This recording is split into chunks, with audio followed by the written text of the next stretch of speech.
హరి ఓం. శ్రీ గురుభ్యో నమ. శ్రీ సర్వేశ్వరానంద సద్గురు పరబ్రహ్మణే నమ. ఈరోజు స్వామివారు ఆయన బోధామృతంలో నీవే కారకుడవు అన్న అంశాన్ని గురించి చెప్తున్నారు.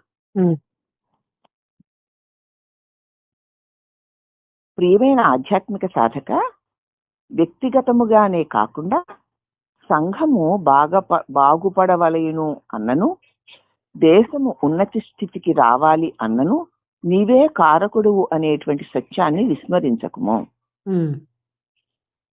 వ్యక్తిగతంగా ఒక వ్యక్తిగా తాను బాగుపడాలన్నా తానే కారణం, తానే చేసుకోవాలి కదా ప్రవర్తనలో మార్పులు. అవును. అలాగే సంఘం బాగుపడాలన్నా, దేశం బాగుపడాలన్నా కూడా నువ్వే కారకుడు అనే సత్యాన్ని మర్చిపోకు. నీ ప్రవర్తన, నీవు చేసే కార్యాలు, నీవు ధరించే దుస్తులు, ఆహార విహారాలు, ముఖ వైఖరి, ఇవి అన్నీ నీ వద్దకు ఏతెంచు వారి మీద, నీపై ఆధారపడి ఉన్న నీ కుటుంబములోని సభ్యుల మీద, మరియు నీవు కలిసిమెలిసి తిరుగు సంఘము మీద మంచికో చెడ్డకో ముద్ర వేయగలవు అని నీవు సహజముగా ఊహించి ఉండకపోవచ్చు. ఏదో నీకు ఇష్టం వచ్చినట్టు, తోచినట్టు, నీ బుద్ధికి తోచినట్టు నువ్వు వ్యవహారాలు చేసేస్తున్నావు. కానీ నువ్వు సంఘంలో, సమాజంలో, నీ కుటుంబంలో, నీ వ్యక్తుల మధ్య ఉన్నావు. కానీ నీకు నీ ప్రవర్తన, నీవు చేసే పనులు, నీవు ధరించే దుస్తులు, నీ ఆహార విహారాలు, నీ ముఖ వైఖరిలు, అవన్నీ నీ దగ్గరికి వచ్చేవారి మీద, నీ మీద ఆధారపడి ఉన్న నీ కుటుంబ సభ్యుల మీద, మరియు నీవు కలిసిమెలిసి తిరుగుతున్న సంఘము మీద నీ వెట్టి భావాలు కలిగి ఉంటావో, ఎట్టి క్రియలు చేస్తూ ఉంటావో, అవన్నీ కూడా ఈ సంఘము మీద మంచికో చెడ్డకో ముద్రలు వేస్తాయి. నీకు సహజంగా అసలు ఈ విషయాన్ని నువ్వు ఏదో నీకు తోచినట్టు చేసుకెళ్ళిపోతున్నావు, కానీ ఈ క్రియలు సంఘం మీద ముద్రలు వేస్తాయన్న సంగతి నీకు తెలియదు. ఈ విధంగా నీకు తెలియకుండగానే నీవి వెదజల్లుచున్న విత్తనములు క్రమక్రమముగా మొలకెత్తి ఎదిగి పెద్దవై పుష్పించి ఫలాలను ఇవ్వగలవు. నీవు ఏవైతే ఎటువంటి భావాలు, ఎటువంటి వ్యవహారాలు చేస్తూ ఉంటావో అవన్నీ కూడా నీకు తెలిసినా తెలియకపోయినా నీ నుంచి వెదజల్లబడినటువంటి విత్తనాలు, అంటే భావాలు క్రమక్రమంగా మొలకెత్తి ఎదిగి పెద్దవై పుష్పించి ఫలాలను నువ్వు యద్భావం తద్భవతిని, ఏ భావాలతో ఉంటావో, రాగద్వేషాలతో, ఇష్టాలతో, దేహ మోహాలతో, అహంకార మమకారాలతో నీ క్రియాకలాపాలని, నీ ముఖ కవళికలు, నీ ఇంటిలోని వారిని ఈ సంఘం మీద, సమాజం మీద కూడా తప్పకుండా పడతాయి. అవి నీకు తెలిసినా తెలియకపోయినా సరే క్రమక్రమంగా మొలకెత్తి ఎదిగి పెద్దవై పుష్పించి ఫలితాలను ఇస్తాయి. కనుక 84 లక్షల జీవరాశుల్లో అత్యంత ఉత్తమమైన నరజన్మను పడయుటియు బహుదుర్లభము అంటున్నారు. 84 లక్షల రకాల జీవరాశులు ఉన్నాయి సృష్టిలో. ఒక్కొక్క రకానికి ఎన్ని కోట్లు ఉన్నాయో మనకి తెలియదు. అట్టి జీవరాశుల్లో అత్యంత ఉత్తమమైన నరజన్మని పొందడం చాలా దుర్లభం. అంత దుర్లభమైన నరజన్మ కలిగింది మనకి. ఇట్టి ఉత్కృష్టమైన మానవ జన్మను పొందుటకై అనేక జన్మలలో అనరించిన పుణ్యకర్మలు నువ్వు పణముగా పెట్టి ఉన్నాము అని తెలిపడి శాస్త్రవాక్యములను ఎన్నడూ మర్చిపోకు. అసలు చెప్తున్నాయి, అనేక కోట్ల జన్మలలో చేసినటువంటి పుణ్య ఫలితంగా నీకు ఈ మానవ జన్మ ఇవ్వబడింది అని చెప్తున్న శాస్త్రవాక్యాలని ఎప్పుడు మర్చిపోకు. ఇంత గొప్పదా ఈ మానవ జన్మ, దీనివల్ల నేనేం సాధించాలి, నేనేం పొందాలి అని మానవ జన్మని సదుపయోగం చేసుకోవడానికి ఎలా వాడుకోవాలో శాస్త్రం చెప్తోంది. కాబట్టి శాస్త్రవాక్యాలను మర్చిపోకు.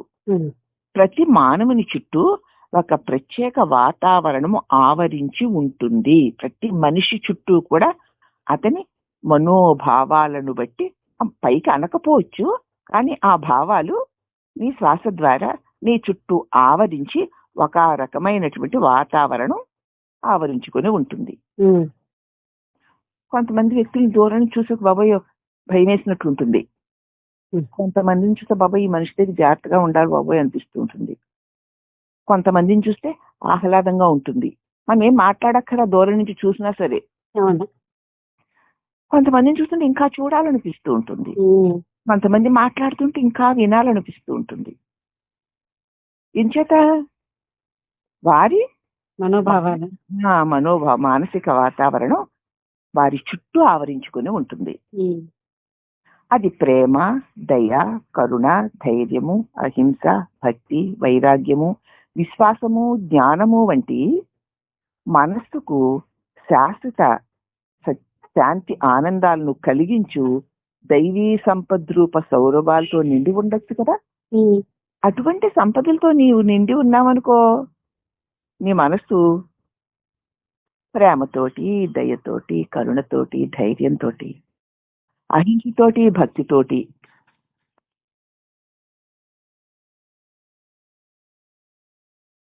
వైరాగ్యంతో, విశ్వాసంతో, జ్ఞానంతో నీ మనసుకి శాశ్వత శాంతి ఆనందాలను కలిగించుచు దైవీ సంపద్రూపమైన సౌరభాలతో నిండి ఉంచుకోవచ్చు కదా. ఉంచుకోవచ్చు. లేకపోతే దంభము, దర్పము, దురభిమానము, అసంతృప్తి, స్వార్థపరత్వము, భయము, ద్వేష, అసూయలు వంటి అసురీ సంపద్రూప విషపూరిత వాతావరణంతో కూడా నిండి ఉండవచ్చు. నీ ఇష్టం. కాబట్టి మనల్ని ఆవరించుకొని ఉండు ఈ వాతావరణ ప్రభావము చే మనతో సాంగత్య సంబంధం ఏర్పరచుకున్న ప్రతి వ్యక్తికి మనము శాంతి ఆనందాలతో కూడిన దివ్య మార్గము వైపునకి గాని, లేక దుఃఖ దౌర్మనస్యాలతో కూడిన కంటకావృతమైన మార్గమునకు గాని దారి చూపి నడిపించిన వారం అవుతున్నాం. మన మనసులో ఉన్నటువంటి మన వాసనలు, భావాల యొక్క ప్రభావం నీ చుట్టూ ఉన్న పరిసరాల మీద, ఈ సంఘం మీద పడుతోంది. ఎవరైతే నీ దగ్గరికి వస్తారో వారికి నీలో దైవీ సంపద రూపమైన భావ పరంపరలు ఉంటే అవే వారికి నువ్వు పంచుతావు. నీలో ఆసురీ సంపదల రూపమైన భావ పరంపర ఉంటే అదే వారికి పంచుతావు. నీ ఒక ఆదర్శ పురుషునిగా 10 మందికి ఉపయోగకరమగు ఉత్కృష్ట జీవితమును జీవిస్తూ ఉన్నప్పుడు ఇతరులు కూడా అట్టి ఆనందమయ మనుగడ సాగించుటకు కావలసిన శక్తి సామర్థ్యాలను వాళ్ళకి ఇవ్వగలుగుతున్నావని ఎరుగుము. నీవు ఒక ఆదర్శ పురుషునిగా ఇటువంటి దైవీ సంపదతో కూడిన భావ పరంపరలతో ఉన్నప్పుడు నీవు నీ చుట్టూ ఉన్న 10 మందికి ఉపయోగకరమైనటువంటి ఉత్కృష్టమైన జీవితాన్ని, ఇతరులకు కూడా అట్టి ఆనందాన్ని, అట్టి మనుగడని సాగించడానికి కావాల్సిన శక్తిని, సామర్థ్యాన్ని ఇస్తున్నావు అని ఎరుంగుము. నిన్ను చూసి 10 మంది బాగుపడితే ఆ 10 మందిని చూసి మరొక 100 మంది సత్ప్రవక్తలు అవడానికి అవకాశం ఉంది కదా.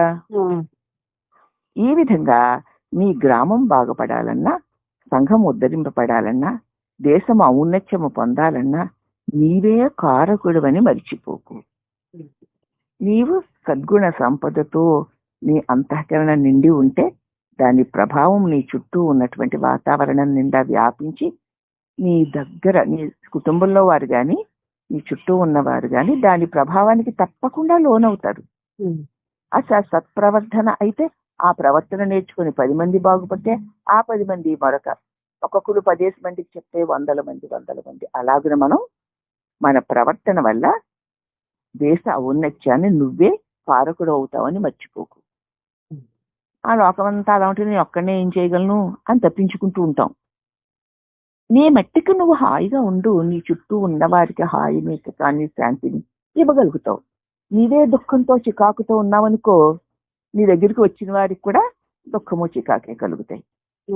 ఏడుపు కొట్టు మొహం పెట్టుకుని ఉన్నావనుకో, నీ దగ్గరికి వచ్చిన వాళ్ళు నవ్వుతూ ఉండగలరా? ఉండలేదు.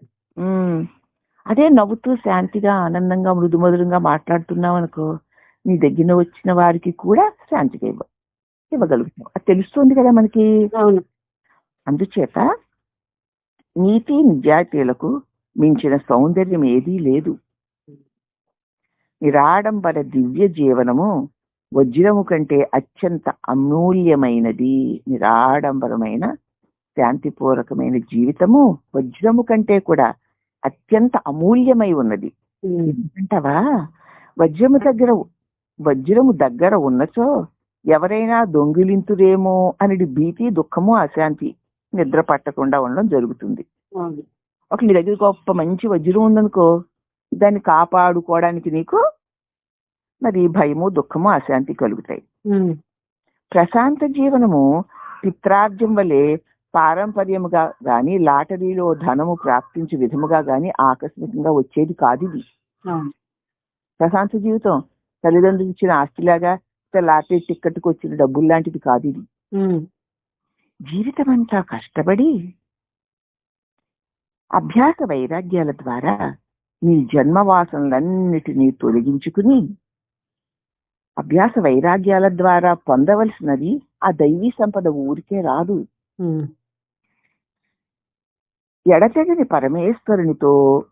ఎడతెగకుండా పరమేశ్వరునితో పరమేశ్వరుని అనుభూతిని బడసిన మహాత్ములతో సాంగత్యం ఏర్పరచుకున్న వారే